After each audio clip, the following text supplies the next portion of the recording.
पितृ, जब शंकर भगवान को जल चढ़ाया जाता है 16 श्राद्ध पक्ष में, 16 दिन श्राद्ध के जब हम भगवान शंकर को जल समर्पित करते हैं तो उसका भाग हमारे पितरों को प्राप्त होता है।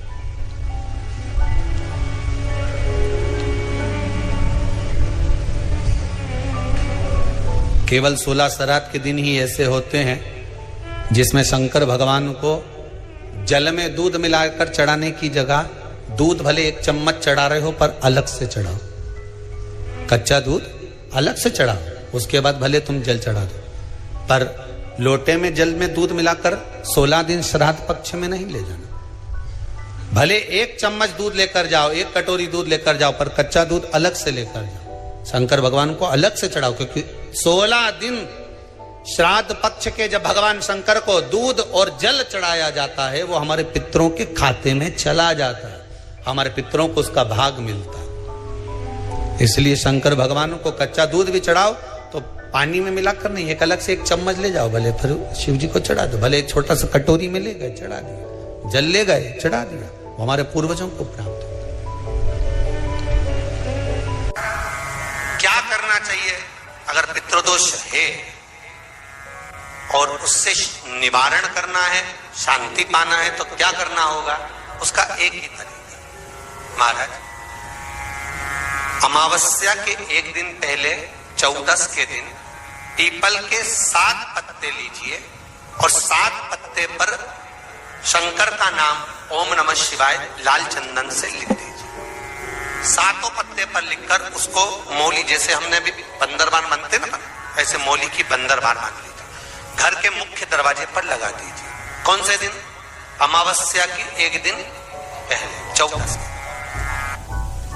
अमावस्या के दिन दोपहर के 12 बजे उस बंदरवाल को खोल लीजिए, दूध की कटोरी कच्चे दूध की हाथ में ले लीजिए और पत्ते का, पीपल के पत्ते का अग्रभाग उस दूध में डुबो दीजिए और उसको ले जाकर पीपल के पेड़ के नीचे ऐसा कैसा ही विसर्जन कर दीजिए, कटोरी वापस लेकर आ जाइए। मात्र 2 अमावस्या करोगे, आपके घर का पितृदोष समाप्त होगा, लक्ष्मी बढ़ेगी, घर से रोग समाप्त होगा और घर में प्रेम बढ़ेगा। पितृदोष को समाप्त करने का इससे सुंदर कोई तरीका ही शिव कर सकते, शंकर के सिवा। कई लोग कहते हैं कि श्राद्ध पक्ष आ गया, ये कर लेना चाहिए तो प्रेत योनि से मुक्ति हो जाएगी, पितरों की शांति के लिए ये कर लेना चाहिए तो पितृ मुक्त हो जाएंगे। पहले तो एक बात अच्छे से समझ लो, पितृ मुक्त नहीं होते, उनकी शांति होती। क्या होती है? जम के बोलो जरा। उनकी शांति होती है।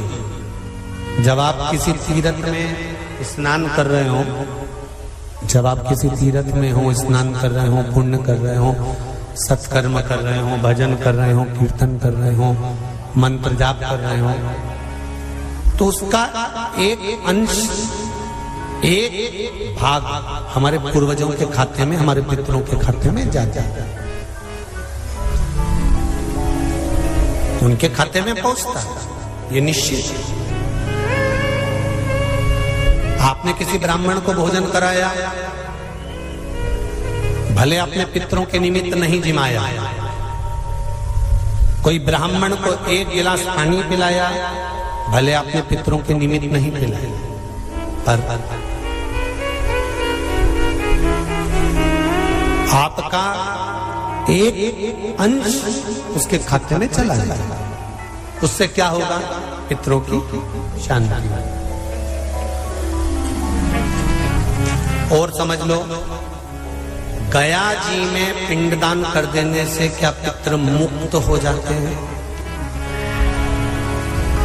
बद्रीनाथ जाकर कपाल क्रिया करने से क्या पितृ मुक्त हो जाते हैं?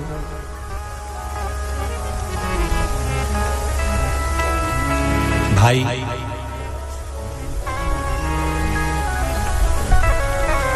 गया जी जाना तो वहां के पंडा जी से पूछना, हम यहाँ पिंडदान कर देंगे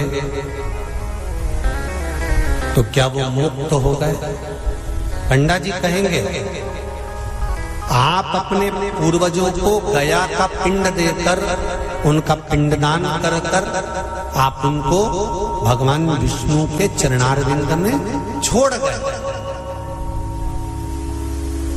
पर आप घर जाना तो घर पर जब जब श्राद्ध पक्ष आए तब ब्राह्मण को भोजन जरूर करना। भले तुम भूख मत देना, कौवे का मत निकालना, पर एक काम जरूर करना कि ब्राह्मण भोज कराना। उससे क्या होगा?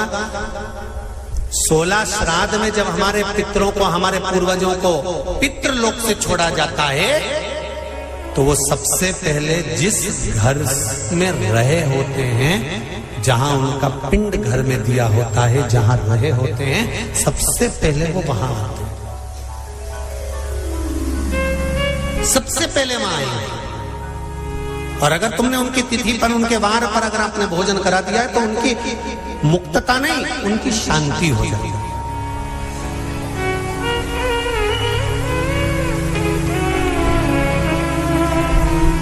पितरों की मुक्ति कैसे है? उनकी मुक्तता कैसे है? प्रेत योनि की मुक्तता कैसे है?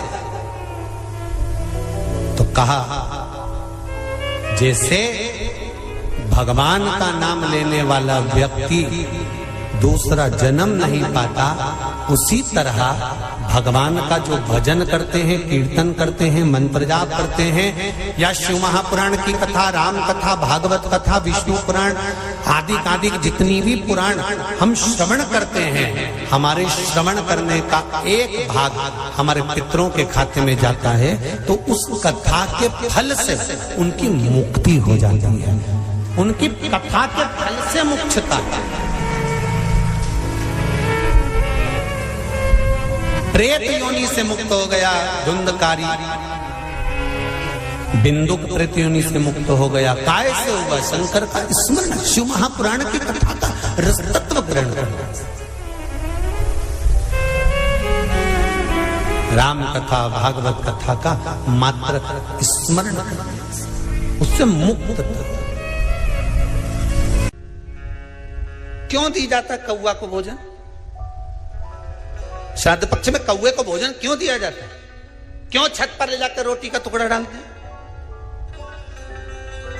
काशी, कांची, अवंतिका, अयोध्या आदि जितने पावन क्षेत्र हैं, जगन्नाथ, द्वारका, रामेश्वरम, बद्री नारायण, जितने जितने पुण्यशाली क्षेत्र हैं, मथुरा आदि जितने, वृंदावन आदि जितने पुण्य क्षेत्र हैं, शिव महापुराण की कथा में, स्कंद पुराण में लिखा है कि जितने पुण्यशाली क्षेत्र हैं, सारे पुण्यशाली क्षेत्र, चाहे चित्रकूट हो, अयोध्या हो, काशी हो, उज्जैनी हो, त्र्यंबकेश्वर हो, जितने पुण्यशाली क्षेत्र हैं, सारे पुण्यशाली क्षेत्र में पिंडदान होता है। बोलो मालूम है कि नहीं आपको? मालूम? सब दूर तर्पण होता है, सभी जगह पिंड होता है, सभी जगह तर्पण होगा, पिंड होगा। तो श्राद्ध पक्ष में तुम इतनी सारी जगह जाकर तर्पण कर सकते हो क्या? जम के बोलिए, नहीं कर सकते। इतनी सारी जगह जाकर पुण्य कर सकते हो क्या? नहीं कर सकते। इतनी सारी जगह जाकर तुम ब्राह्मण को भोजन करा सकते हो क्या? नहीं। इतनी सारी जगह जाकर ना पिंड दे सकते, ना तर्पण कर सकते, ना पुण्य कर सकते। अब ये 16 दिन में इतने तीर्थ कितने हजारों में तीर्थ, इतने तीर्थ में जाकर कहां पुण्य करोगे, कहां पिंड दोगे? तो उसका एक निर्णय निकाल दिया कि पितरों के देवता आर्यमा कौवे पर बैठते हैं। काय पे बैठते हैं? कौवे पर। तो एक काम करो, जब हम पितरों के देवता आर्यमा कौवे पर बैठकर पितृलोक से 16 दिन जब भ्रमण के लिए निकलते हैं, तो घूमते हैं, तो क्यों ना एक काम करें कि कौवे के लिए भोजन छत पे डाल दें। हमारे छत का कौवा जब अन्न का भाग ग्रहण करेगा, पितरों के देवता को बिठाकर जब घूमने के लिए निकलेगा, तो जहां जहां घूमने जाएगा, जब जब बीच में कोई तीर्थ पड़ जाएगा, तो वहां के पिंडदान का फल हमको मिल जाएगा। इसलिए कौवे को भोजन कराया जाता है। एक कौन सी सब्जी होती है जो पितृपक्ष में ब्राह्मण को भोजन कराते समय नहीं बनाई जाती? एक तो कुमड़ा, दूसरा पत्ता गोभी, जो बंद गोभी होती है ना, वो बंद गोभी जो होती ना पत्ता पत्ता वाली, उसकी भी सब्जी पितरों के ब्राह्मण अगर भोजन करता है तो उसमें नहीं बनाई जाती। एक कुमड़ा, ये जो पेठा बनता है ना कुमड़ा का, ये भी श्राद्ध पक्ष में नहीं खिलाया जाता। महाराज बुरा कोला पेड़ा बोलते हैं, क्या बोलते हैं उसको श्राद्ध पक्ष में उसको भोजन में नहीं दिया जाता, ब्राह्मण के भोजन। महाराज ब्राह्मण के भोजन में श्राद्ध पक्ष में सबसे ज्यादा जरूरी है दूध की खीर, दूसरा तुरई या गिलकी का भोजन, या तो सब्जी बनाओ या भजिया बनाओ, कुछ भी बनाओ। तीसरा मांस की दाल का भोजन, उड़द की दाल का भोजन। उड़द की दाल का या तो दही बड़ा बना लो, इमरती बना लो, या फिर बड़ा बना लो, या पकोड़ा बना लो, पर उसका भोजन होना जरूरी है। 3 भाग दूध का भोजन आहूतों के हिस्से में चले जाता है, गिलकी और तुरई का भोजन पितरों के हिस्से में चले जाता है, मांस की दाल का भोजन, उड़द की दाल का भोजन प्रेतों के हिस्से में चले जाता है। इसलिए ये 3 भाग का भोजन ब्राह्मण